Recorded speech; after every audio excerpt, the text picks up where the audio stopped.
သူဟာလက်မ20နှစ်ပေနီးပါးတောင်မပြည့်တဲ့ကြောက်တုံးကြားညက်မှုထဲမှာပိတ်မိနေခဲ့ပါတယ်။ကယ်ဆယ်ရေးသမားတွေဟာသူ့ရဲ့အနီးအနားလက်မနှဲငယ်ကွာမှာပဲရှိနေခဲ့တာပါ။ပထမတော့လူတိုင်းကသူပြန်လွတ်လာလိမ့်မယ်လို့ထင်ခဲ့ကြပေမဲ့သူတို့မှားသွားခဲ့ပါတယ်။နောက်ထပ်28နာရီအတွင်းမှာကယ်ဆယ်ရေးသမား120နီးပါးဟာဂူထဲကိုတယောက်ပြီးတယောက်ဝင်ရောက်ခဲ့ကြပါတယ်။ဘယ်သူမှသူ့ကိုကယ်မထုတ်နိုင်ခဲ့ပါဘူး။အဆုံးသတ်မှာတော့သူတို့ဟာရက်ကြည့်နေုံကလွဲလို့ဘာမှမတတ်နိုင်ခဲ့ပါဘူး။အသက်26နှစ်အရွယ်လူငယ်လေးဟာမြေအောက်ထဲမှာပဲအသက်ပြတ်တောက်သွားခဲ့ပါတယ်။အဲ့ဒီနောက်မှာတော့တာဝန်ရှိသူတွေဟာစိတ်မကောင်းစရာဆုံးဖြတ်ချက်တစ်ခုကိုချမှတ်ခဲ့ရပါတယ်။သူတို့ဟာဂူလိုင်ကောင်းရဲ့တစ်စိတ်တစ်ပိုင်းကိုမိုင်းခွဲဖျက်ဆီးပြီးဂူဝကိုကွန်ကရစ်နဲ့ပိတ်ဆို့လိုက်ပါတော့တယ်။ဒါဆိုလူပေါင်း100ကျော်ပါဝင်ခဲ့တဲ့ကယ်ဆယ်ရေးလုပ်ငန်းဟာဘာကြောင့်ကျရှုံးသွားခဲ့ရတာလဲ။ဒါကတော့နရီဖိုတီဂူရဲ့ကြေကွဲပွေရာဇလန်းပဲဖြစ်ပါတယ်။နရီဖိုတီဂူဟာယူဒါပြည်နယ်မှာတည်ရှိပါတယ်။လူတွေဟာဒီဂူကို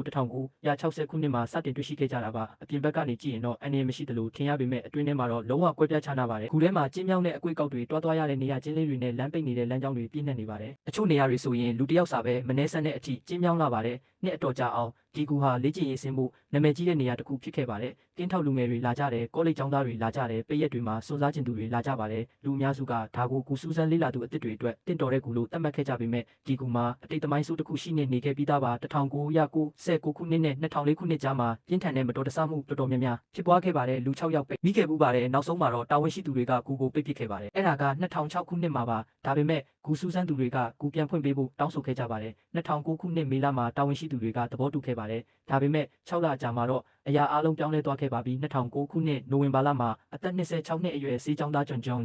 Jones ဟာအလူတော်နေ့ Thanksgiving အားလျက်အတွက်အိမ်ကိုပြန်လာခဲ့ပါတယ်။သူ့ဇနီးEmily မှာကိုဝင်ရှိနေပြီးသူတို့ဇနီးမောင်နှံမှာသမီးလေးတစ်ယောက်ရှိနေပြီးသားဖြစ်ပါတယ်။ဒုတိယမြောက်ကလေးကိုလည်းလန်ခီမှာမျှော်လင့်နေသေးပါဂျွန်ဟာသူတို့ရဲ့အနာဂတ်အတွက်စိတ်လှုပ်ရှားနေခဲ့ပါတယ်။သူဟာဂူစူးစမ်းရတာကိုအမြဲတမ်းယူသွခဲ့သူပါ။ကလေးဘဝတုန်းကလည်းဖခင်ကြီးဖြစ်သူတို့နဲ့အတူဂူတွေကိုလေ့လာခဲ့ပူပါတယ်။အခုလည်းသူကတငယ်ချင်းတွေမိသားစုတွေနဲ့အတူနောက်ထပ်စွန့်စားခန်းတစ်ခုကိုအတူတူဖြတ်တန်းကျင်ခဲ့တာပါ။နိုဝင်ဘာလ24ရက်ည8နာရီဝန်းကျင်မှာသူတို့အဖွဲ့ဟာနတ်တီဖော်တီဂူထဲကိုဝင်ခဲ့ကြပါတယ်။တိုက်ဆိုင်စွာပဲဒါဟာကျွန်းအတွက်ဒီဂူကိုပထမဆုံးအကြိမ်ရောက်ဖူးခြင်းဖြစ်ပါတယ်။ပထမတော့အရာအလုံးအဆင်ပြေချုံးမွေ့နေခဲ့ပါတယ်။အဖွဲ့သားတွေဟာဂူရဲ့နာမည်ကြီးပြီးလူသိများတဲ့နေရာအချို့ကိုစူးစမ်းခဲ့ကြပါတယ်။ဘာပြဿနာမှမရှိခဲ့ပါဘူး။လူတိုင်းစိတ်လက်ပုတ်ပါစွာနဲ့ရေမောပျော်ရွှင်နေခဲ့ကြပါတယ်။အဲ့ဒီနောက်မှာတော့သူတို့ဟာဂူရဲ့အခက်အခဲဆုံးလမ်းကြောင်းတစ်ခုဖြစ်တဲ့ကျင်းမြောင်းပြီးတွားရတဲ့လမ်းကြောင်းကိုစမ်းသပ်ဖို့ဆုံးဖြတ်ခဲ့ကြပါတယ်။အဲ့ဒီလမ်းကြောင်းကပိုကျတဲ့အခန်းတစ်ခုစီဦးတည်နေတာပါဂျွန်ကအရင်ဆုံးဦးဆောင်သွားခဲ့ပါတယ်။ရှေ့မှာဘာရှိနေမလဲဆိုတာသူလုံးဝမသိခဲ့ပါဘူး။သူကမှန်ကန်တဲ့လမ်းကြောင်းနဲ့ဝင်နေတယ်လို့ထင်ခဲ့ပေမဲ့တကယ်တော့မှားနေခဲ့ပါတယ်။အဲ့ဒီအစားသူဟာပစ်ထားတဲ့ဘေးဘက်လမ်းကြောင်းအဟောင်းတစ်ခုဖြစ်တဲ့ Git Push ထဲကိုတွားဝင်သွားခဲ့မိပါတယ်။ပထမတော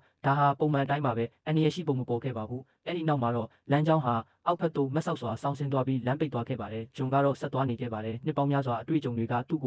ုယုံကြည်မှုရှိစေခဲ့တာပါ။ဒါပေမဲ့ပြဿနာတစ်ခုရှိနေပါတယ်။သူကအရင်လိုပိန်ပါပါဆယ်ကျော်တက်ကောင်လေးမဟုတ်တော့ပါဘူး။ဂျွန်ဟာအရက်6ပေရှိပြီး4ချိန်109 10ပေါင်ခန့်ရှိပါတယ်။လမ်းကြောင်းဟာတဖြည်းဖြည်းပုံမူကျင်းမြောင်းလာခဲ့ပါတယ်။အဲ့ဒီနောက်မှာတော့ခြေကုပ်မရှိတော့ဘဲရုတ်တရက်ရှိကိုရှော့ချသွားခဲ့ပါတယ်။နေရာကကျင်းလွန်းတာကြောင့်ကိုမထိန်နိုင်ခဲ့သလိုလှည့်ပြန်ဖို့လည်းမဖြစ်နိုင်ပြန်တက်မရဖြစ်နေခဲ့ပါတယ်။သူဟာ80ဒီဂရီနီးပါးစောင်းနေတဲ့ကြောက်တုံးကြားထဲကိုခေါင်းဆိုင်လျက်အနေထားနဲ့ကျဆင်းသွားပြီးအပြင်းထန်ညက်သွားခဲ့ပါတော့တယ်။လက်တစ်ဖက်ကရင်ဘတ်မှာကညက်နေပြီးနောက်လက်တစ်ဖက်ကတော့ကြောနောက်မှာလိန်နေခဲ့ပါတယ်။ကြောက်တုံးနေရန်တွေကသူ့ကိုပလင်းတွေကဖောဆိုလိုမျိုးလှုပ်ရှားမရအောင်ချုပ်ထားသလိုဖြစ်နေခဲ့ပါတယ်။ကြောက်တုံးအကြောင်းကအောက်ကိုနက်လေးပူကျင်းလေးပါပဲ။ဂျွန်ဟာမလုံနိုင်လှည့်မရပြန်တက်မရဖြစ်နေခဲ့ပါတယ်။နောက်ဆုံးမှာတော့သူ့ညီ Josh ကတခုခုမားနေပြီဆိုတာသတိပြုမိသွားပါတယ်။သူကစစ်ဆေးဖို့အတွက်ဂူထဲကိုတွားဝင်လာခဲ့ပါတယ်။သူမြင်လိုက်ရတဲ့မြင်ကွင်းကကြောက်စရာကောင်းလာပါတယ်။ကျွန်းရဲ့ခန္ဓာကိုယ်အများစုကကြောက်တုံးကြားထဲဝင်သွားပြီးခြေထောက်တွေပဲမြင်နေရတာပါ။ Josh ကခြေထောက်တွေကိုကင်ပြီးအချိန်ဆွဲထုတ်ခဲ့ပေမဲ့ဆွဲလေးပိုဆိုးလေးဖြစ်ခဲ့ပါတယ်။ဂျွန်ဟာပိုပြီးညက်သွားခဲ့ပြီးအသက်ရှူရပိုခက်လာခဲ့ပါတယ်။မိဘာမှမတက်နိုင်တော့တာကိုသိလိုက်ရတဲ့ Josh ဟာဂူပြင်ပကို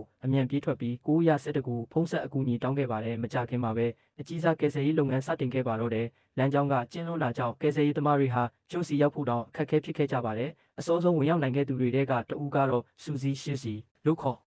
တဲ့ကိုလုံးသေးနဲ့စေတနာဝန်ထမ်းအမျိုးသမီးလေးဖြစ်ပါတယ်။သူမဟာကျွန်းစီရောက်ဖို့မိနစ်20ကျော်ကြာအောင်တွားခဲ့ရပါတယ်။သူမရဲ့ဦးကောင်းမိစလုံးကကြောက်တုံးကြားကိုရောက်သွားတဲ့အခါတွဲလောင်းကျနေတဲ့ဖက်နှက်တစုံကိုမြင်လိုက်ရပါတယ်။အဲ့ဒီနောက်ကျွန်းရဲ့အတန်ကိုကြားလိုက်ရပါတယ်။အတန်ကအားနေပြီးမောပန်းနေပေမဲ့တယောက်ကသူ့ကိုကယ်တင်နိုင်လိမ့်မယ်လို့မျှော်လင့်ချက်ရှိနေသေးပါ။ဒါပေမဲ့အခြေအနေတွေကစိုးရိမ်စရာဖြစ်လာခဲ့ပါပြီ။သူစောက်ထိုးကျနေတာနာရီပေါင်းများစွာကြာနေပြီဖြစ်လို့သွေးတွေက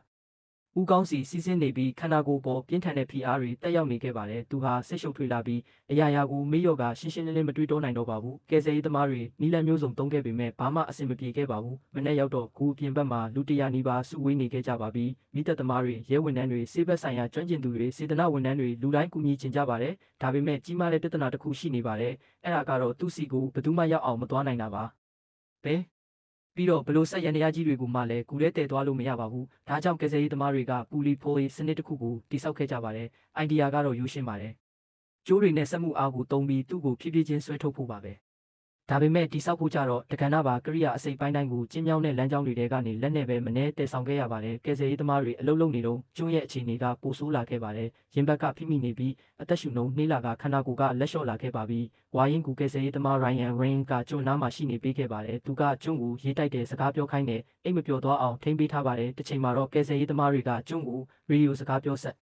ပေးခဲ့ပါတယ်သူကသူ့မိသားစုနဲ့စကားပြောခဲ့ပါတယ်မိဘတွေကသူ့ကိုအားပေးခဲ့ပြီးဇနီးဖြစ်သူကတော့အားတင်းထားဖို့ငိုယိုတောင်းပန်ခဲ့ပါတယ်ဂျွန်ကသူအားတင်းထားမယ်လို့ကတိပေးခဲ့ပါတယ်အမ်မလီစီကိုအိမ်ပြန်လာခဲ့မယ်ကလေးမွေးတဲ့အချိန်မှာအနားမှာရှိနေပေးမယ်လို့ပြောခဲ့ပါတယ်အဲ့ဒီနောက်မှာတော့လူတိုင်းစောင့်မျှော်နေတဲ့အခိုက်အတန့်ရောက်လာခဲ့ပါတယ်ပူလီစနစ်ကအစင်သင့်ဖြစ်သွားခဲ့ပါပြီကျိုးကိုတက်လိုက်တဲ့အခါဂျွန်ဟာဖြည်းဖြည်းချင်းရွှေ့ရှားလာခဲ့ပါတယ်လက်မအနေငယ်စီပဲရွှေ့တာဆိုပေမဲ့သူလှုပ်ရှားလာခဲ့တာပါ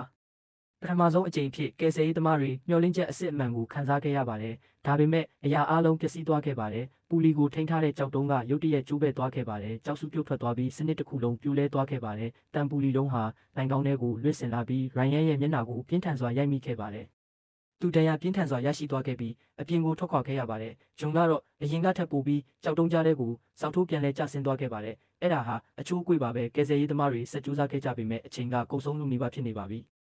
သူ့ရဲ့ခန္ဓာကိုယ်ဟာအကန့်အသတ်ကိုရောက်ရှိသွားခဲ့ပါပြီ။နိုဝင်ဘာလ25ရက်ည7:52မိနစ်မြေအောက်ထဲမှာ28နာရီကြာနေခဲ့ရပြီးနောက်မှာတော့ဂျွန်ဂျုံးဟာတေဆုံးသွားခဲ့ပြီဖြစ်ကြောင်းကြေညာခဲ့ပါတယ်။သူဘယ်တော့မှပြန်မထွက်လာနိုင်ခဲ့ပါဘူး။စုံစမ်းစစ်ဆေးသူတွေကတော့အချိန်ကြာကြီးစောက်ထိုးကျနေခြင်းကြောင့်တွေးလက်ပတ်မှုစနစ်နဲ့အသက်ရှူလမ်းကြောင်းဆိုင်ရာပြင်းထန်တဲ့ပြဿနာတွေဖြစ်ပွားခဲ့တာလို့ကောက်ချက်ချခဲ့ကြပါတယ်။ဒုတိယအကြိမ်ပြန်ကျသွားတာကအခြေအနေကိုပိုဆိုးသွားစေခဲ့တာပါ။ DJ ကွဲဖွယ်ရာဖြစ်ရဆိုပြဒီနောက်ကျွမ်းကျင်သူတွေကသူ့ရဲ့ရုပ်လောင်းကိုပြန်လည်ဆယ်ယူဖို့စဉ်းစားခဲ့ကြပါတယ်။ဒါပေမဲ့အစီအစဉ်တိုင်းမှာကြီးမားတဲ့အနေအရရှိနေပါတယ်။ကြောက်တုံးတွေကိုခွဲထုတ်ရင်ကူပြိုကျမှုဖြစ်နိုင်ပြီးလူတွေထပ်မံတည်ဆုံနိုင်ပါတယ်။နောက်ဆုံးမှာတော့မိသားစုကသဘောတူခဲ့ပါတယ်။ဂျွန်ဟာသူရှိနေတဲ့နေရာမှာပဲကြံရစ်ခဲ့တော့မှာပါ။ထာဝရပေါ့2009ခုနှစ်ဒီဇင်ဘာလ9ရက်နေ့မှာတော့တာဝန်ရှိသူတွေဟာနတ်ဒီဖရီကူကိုအပြီးပိုင်ပိတ်ပစ်ခဲ့ပါတယ်။လမ်းကြောင်းတွေကိုမိုင်းခွဲပိတ်ဆို့ခဲ့ပြီးကူဝတွေကိုကွန်ကရစ်တွေနဲ့ဖျက်ပိတ်လိုက်ပါတယ်။ဒီကူဟာဘယ်တော့မှပြန်ပွင့်လာမှာမဟုတ်တော့ပါဘူး။6လအကြာမှာတော့ကျွန်းရဲ့ဒုတိယမြောက်ကလေးလေးကိုကျမ်းမာစွာဖွားမြင်ခဲ့ပါတယ်။အဲ့ဒီကလေးလေးဟာအိမ်ပြန်လာဖို့အစွမ်းကုန်စူးစမ်းခဲ့တဲ့ဖခင်ဖြစ်သူနဲ့ဘယ်တော့မှဆုံတွေ့ခွင့်ရတော့မှာမဟုတ်ပါဘူး။ယနေ့တိုင်နတ်ဒီဖရီရဲ့ကြေကွဲခွဲရာဖြစ်ရဆိုဟာအမေရိကန်တမိုင်းမှာအကျော်ကြားဆုံးကူကယ်ဆယ်ရေးပျက်စီးဆုံးရှုံးမှုကြီးတစ်ခုအဖြစ်ကြန့်ရှိနေစေဖြစ်ပြီးတခါတရံမှာအတွေ့အကြုံရှိုံတင်မလုံလောက်ဘူးဆိုတာနဲ့လမ်းကြောင်းတစ်ခုမှားယွင်းယုံများနဲ့အရာအလုံးဆုံးရှုံးသွားနိုင်တယ်ဆိုတာကိုသတိပေးနေစေဖြစ်ပါတယ်